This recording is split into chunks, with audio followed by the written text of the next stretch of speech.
how many contract developers we might have at any time. And honestly, I don't have a perfect number, but it's certainly over 3,000 and probably under 5.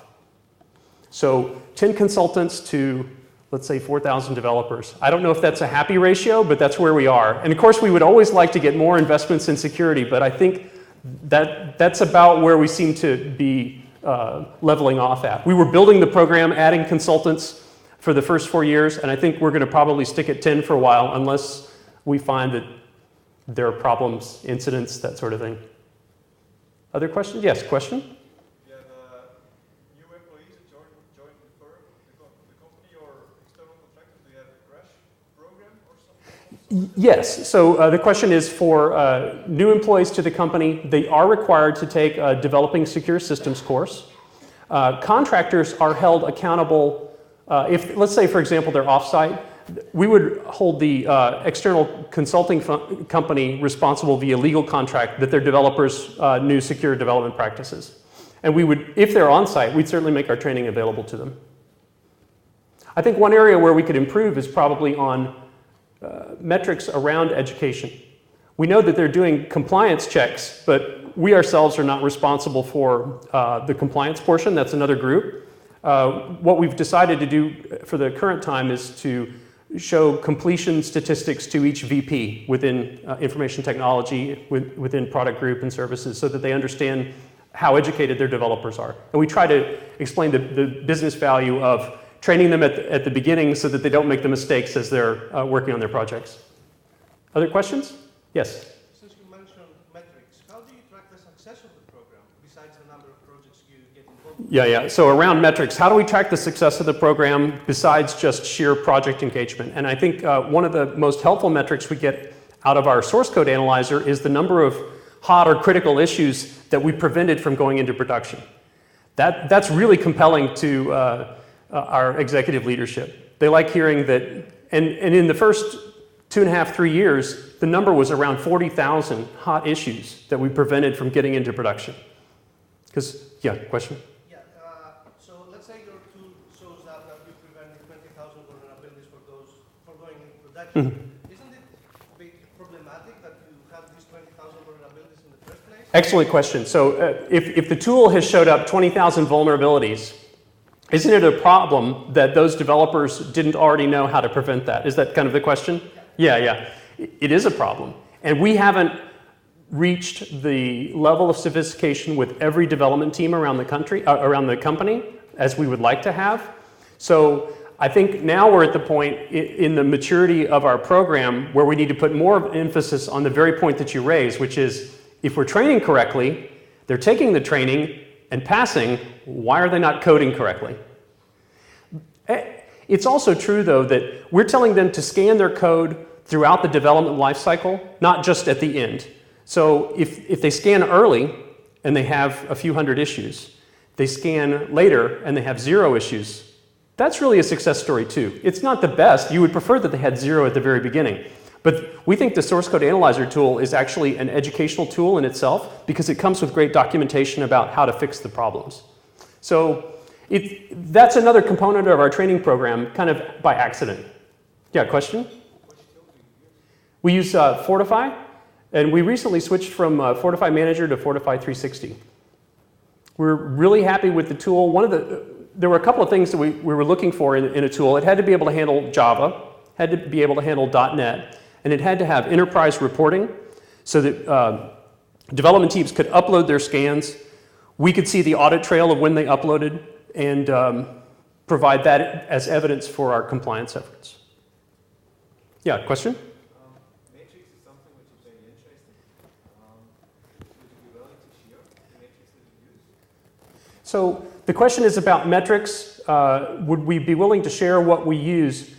All the metrics that we've developed have been pretty much developed in-house. And I have to say that I don't think there's a lot of predictive value in metrics. If you think of risk as impact times probability, we can pretty much get the impact part. It's the probability that is so hard to nail. So if a few issues do slip through and get to the production environment, what are the chances of those issues being exploited? Depending on which part of our external website would be affected, then the risk could be extremely high or it could be somewhat lower. So I don't have a great answer on metrics, and we've tried over the past 4 years to come up with some comprehensive amalgam of all the various security metrics to say, here's the risk level, you know, like a color-coded risk level or something like that. We just can't get to it, and it's because it's so hard to predict adverse events. I will say that it's extremely helpful to publish patch metrics, because it seems like everybody, even at the executive level, can immediately understand that if a server is in the internet DMZ, facing the internet that is, and it's unpatched, that bad things can happen. So I think that's one of the metrics that is most easily digested at the executive level. And I think that's one to keep hammering home, because it's the low-hanging fruit. If somebody's going to try to crack into a system, we can't only focus on layer 7, we have to look at the whole thing holistically. Other question? Yes, question?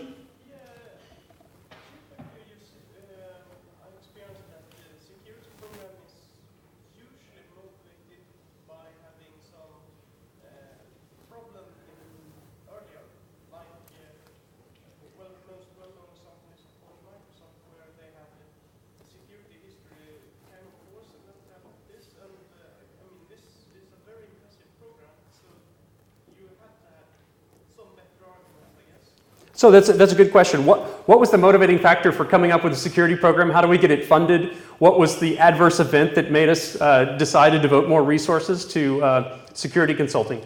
It's a great question, and I think I would have to go back to a really visionary leader that we had. I talked about him earlier, Phil Agquilli. He's now the Chief Information Security at Cox Communications, but he came in as we were trying to reinvigorate the whole information security program, and he said, I see what Microsoft's doing with their SDL.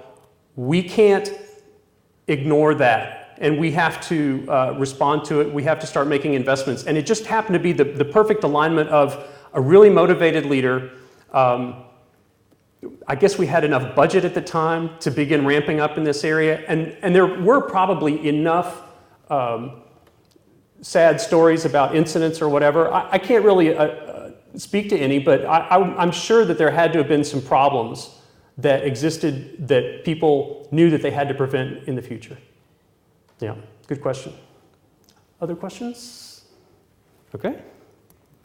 Oh, this risk modeler tool. If you're working at a large company, then I would definitely recommend you develop a tool like this. Ours is highly customizable. We can change the questions on the fly. We have 6 different engagement types, depending on if it's internal development at Dell, or if it's development being done by a contracting company, if it's a product group, a product that we're launching. So that the questions will vary according to engagement type, and out pops a risk rating at the end. It's saved us a lot of effort. It's helped us focus our limited resources in the right areas, and that 1/4 of all projects being high risk has been pretty true and accurate. And that was, I guess, somewhat based in luck, because we designed the questions, we made some guesses about where we should be focusing our attention. For example, based on the data classification, was it credit card related? Was it externally facing? Is there personally identifiable information? All those sorts of questions that help build the risk rating. And this tool has been invaluable for us. But if you're at a smaller company, I'm sure you could do the same sort of thing in Excel, and your communication, if you've got maybe 2 people doing application security or even 1 person, there's no sense having a Baroque tool that is hard to maintain or develop from the outset. But it's been extremely helpful for us. Threat modeling, I know that's come up in a couple of the talks earlier today.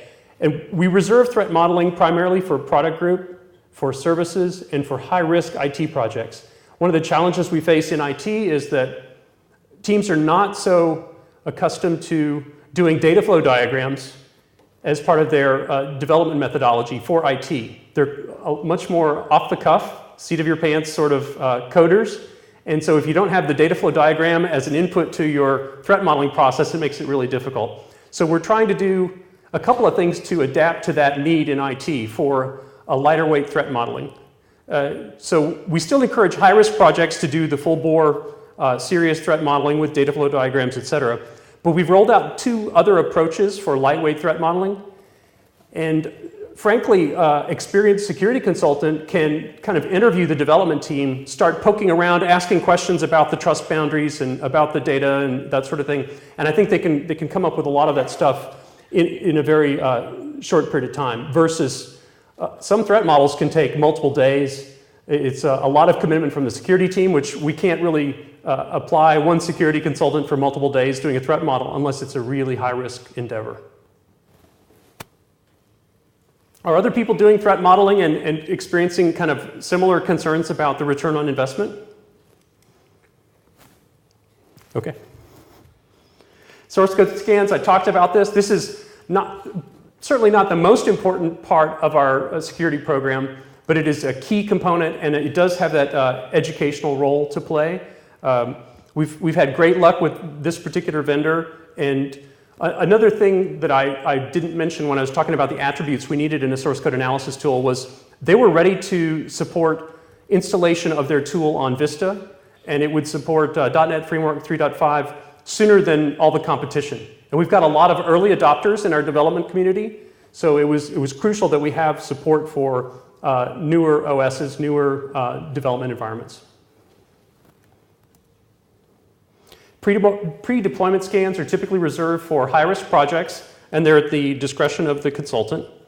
Pen testing, of course, we do on a routine basis. One thing I'll call out about penetration testing is that it's really a rare skill to find someone who is good at penetration testing and vulnerability testing, who also is happy working in a large corporate environment. We have some really talented people that have come through the door and done great work, but they get frustrated by, oh, there's this bureaucracy to get work done. You know, it's not so difficult to identify vulnerabilities. It's really difficult to pursue them to resolution. So we've currently got a really great team, a red team in Malaysia that does all of our penetration testing internally, and we're really happy with the results we've gotten from them. Our team doesn't do penetration testing. We always hand that off to the red team. I just want to call out that if you find that unique combination of pen testing skills and corporate savvy, that is rare. Hang on to that person, because more typically you'll find someone that you need to slide flat foods under the door to them, you know. So, lessons learned. And I'm wrapping up here, so if you have more questions, feel free. I think we're pretty close, maybe 5 minutes left? Okay, 6 minutes left, okay. So we added ourselves into an existing SDLC. It was after it had already been streamlined, because the old SDLC at our company was too bloated, too much bureaucracy. So we put ourselves in very gently into the SDLC to make sure that people would still come to us. But because we found that if you make things too difficult, if you set the bar too high, people will not come to you. So we want to be reasonable and business-oriented. We partnered with other groups, and it helped us survive reorganization over time. When we went to VPs, we did talk about regulatory compliance. We did talk about keeping hot issues from getting into production. We developed our deployment strategy organization by organization in IT. We didn't try to roll it out across the entire corporation at once. We wanted to start with clear success for one VP. We went to the next VP and said, will you send a message to all of your developers that they need to follow our process? Got those people squared away, then went to the third and fourth like that. And that proved to be a very helpful strategy. Oh, we have an exception management process for teams that need more time to meet our requirements. It's composed of subject matter experts from our team in security, from database, networks, et cetera. And the key for exception management is to, of course, evaluate the risk, and if the risk is too high, get executives to either assign more resources to fix the issue or to accept the risk and move on. So exception management was crucial. In fact, that was a crucial part of selling this to executives, so that they knew that if we were going to slow down their project, there was a good reason to do so. And so that's about it. Any suggestions for improvement, things that we've missed? I know that we're not perfect, and we would love to get feedback on what we could be doing better. I had a question for you. Sure. On your exception management process, do you have very specific deadlines for the risk of the application or the risk of vulnerability? And then also, can you talk about your process as far as maybe you have a low-risk item and you're going to choose to permanently accept the risk? Okay. How do you go about doing that? So the question was around the exception management process. Do we have timelines for accepting the risk? So that was part one of your question. I'll go ahead and answer